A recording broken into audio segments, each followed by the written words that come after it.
Hello all. Who did Donald Trump pick for the EPA position? One of the most important positions on the planet is the U.S. EPA chief, Environmental Protection Agency here in the U.S. Well, let's go over and check out what Scott Pruitt's record is. It is dismal. Okay, first of all, he's a climate skeptic or a non-believer in climate change. He has brought multiple lawsuits to the federal government over various things, including EPA picks, EPA rules. He's an ex-state senator from Oklahoma. Oh, God, that should tell you everything right there. He doesn't believe in clean power plants. He believes in dirty old coal power plants and wants to take away all the clean power plant regulations. He wants unlimited fracking and gas exploration anywhere in the U.S., even if it's right next to your house, mushy. Doesn't even believe in air pollution and is trying to gut any kind of air pollution regulations. So this means that there will be no positive rulings at all in the EPA in the next 4 to 8 years. People, we can't go that long without major rulings on EPA protecting the people's water and air quality here in the U.S., which will of course affect everybody on the planet. Let me tell you a little story about what's happening here in San Francisco about the water problem. Flint, Michigan, as you know, is still having quite an issue with clean drinking water in that part of the country. Well, here in the U.S., in San Francisco, we have one of the cleanest drinking sources anywhere, Hetch Hetchy water source in the Sierra Nevadas. It uses snowmelt and glacier, what few glaciers are,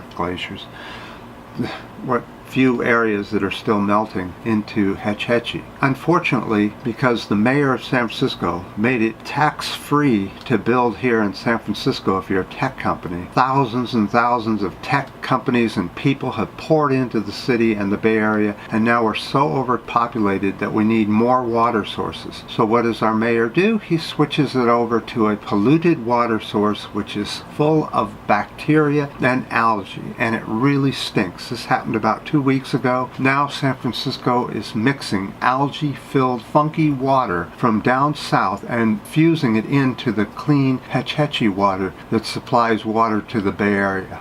People are very upset about that here in the U.S., including myself. My tea yesterday went sour within 8 hours. Usually it goes 24 hours before it goes sour.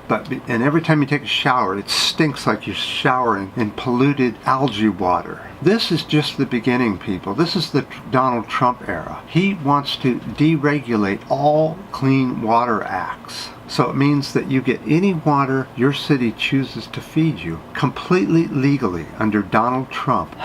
People, this is getting scarier and scarier. He's not even in office yet. We're already declining so quickly on the world stage.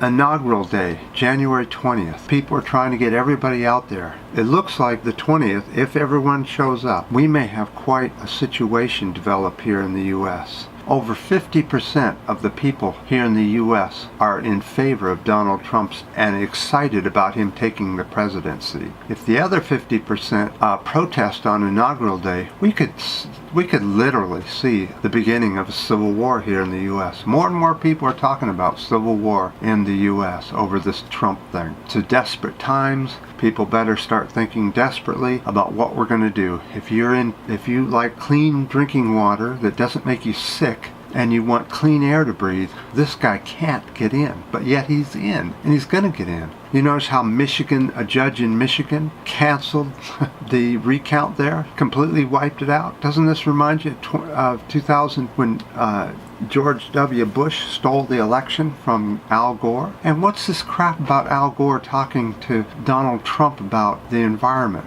If Donald Trump believed in the environment, he wouldn't put Scott Pruitt into this position. In fact, every position he's filled has been with terrible, terrible people.